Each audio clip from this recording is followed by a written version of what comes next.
ಧರ್ಮಸ್ಥಳ ನಮ್ಮ ರಾಜ್ಯದಲ್ಲಿ ಒಂದು ಉತ್ತರ ಕಾಶಿ ಏನು ಹೇಳ್ತಾರಲ್ಲ ಹಾಗೆ ಭಾರಿ ಪ್ರಸಿದ್ಧವಾದಂಥ ಒಂದು ಧಾರ್ಮಿಕ ಕ್ಷೇತ್ರ ಇದೆ.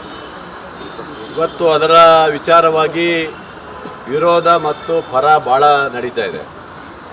ನನ್ನ ಇದರ ಪ್ರಕಾರವಾಗಿ ಧಾರ್ಮಿಕ ಕ್ಷೇತ್ರಗಳಲ್ಲಿ ನಾವು ಯಾರೂ ಹಸ್ತಕ್ಷೇಪ ಮಾಡುವಂಥದ್ದು ತಪ್ಪಾದದ್ದು, ಮಾಡಬಾರ್ದು ಅಂತ ನನಗನ್ನಿಸ್ತದೆ.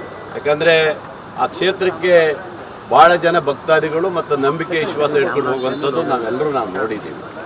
ನನಗೆ ಇವತ್ತು ಅನಿಸಿದ ಪ್ರಕಾರ ಅಲ್ಲಿ ಇವತ್ತು ಸೌಜನ್ಯ ಕೇಸು ಇನ್ನೊಂದು ಕೇಸು ಅಂತ ಹೇಳಿ ಅಲ್ಲಿ ಗೊಂದಲಗಳನ್ನು ಸೃಷ್ಟಿ ಮಾಡೋದು ಇನ್ನೊಂದು ಮಾಡೋದು ಎಲ್ಲ ಮಾಡ್ತಾ ಇದ್ದಾರೆ ನನಗೆ ಗೊತ್ತಿದೆ.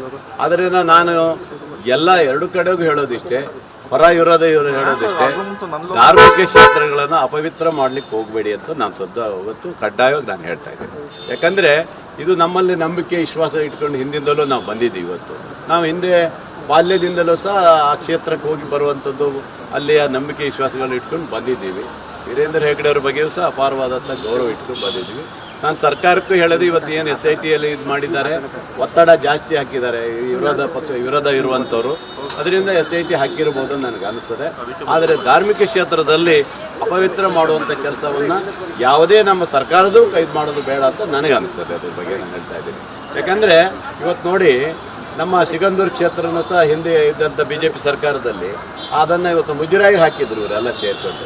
ಅದು ಒಂದು ಧಾರ್ಮಿಕ ಕ್ಷೇತ್ರ ಆಗಿತ್ತು. ಯಾಕೆ ಬೇಕಾಗಿತ್ತು ಅದೆಲ್ಲ ಮುಜರಾಯಿಗೆ ಬರೀಲಿಕ್ಕೆ? ಇವರಿಗೆ ಇದೇ MP ಇದೇ BJPಯ ಮುಖಂಡರುಗಳೇ ಮಾಡಿದರು. ಅಂದರೆ ಯಾವುದೇ ಧಾರ್ಮಿಕ ಕ್ಷೇತ್ರಕ್ಕೆ ಯಾರೂ ಹಸ್ತಕ್ಷೇಪ ಮಾಡಬಾರ್ದು ಅನ್ನೋದು ನನ್ನದೊಂದು ಉದ್ದೇಶ ಇದೆ.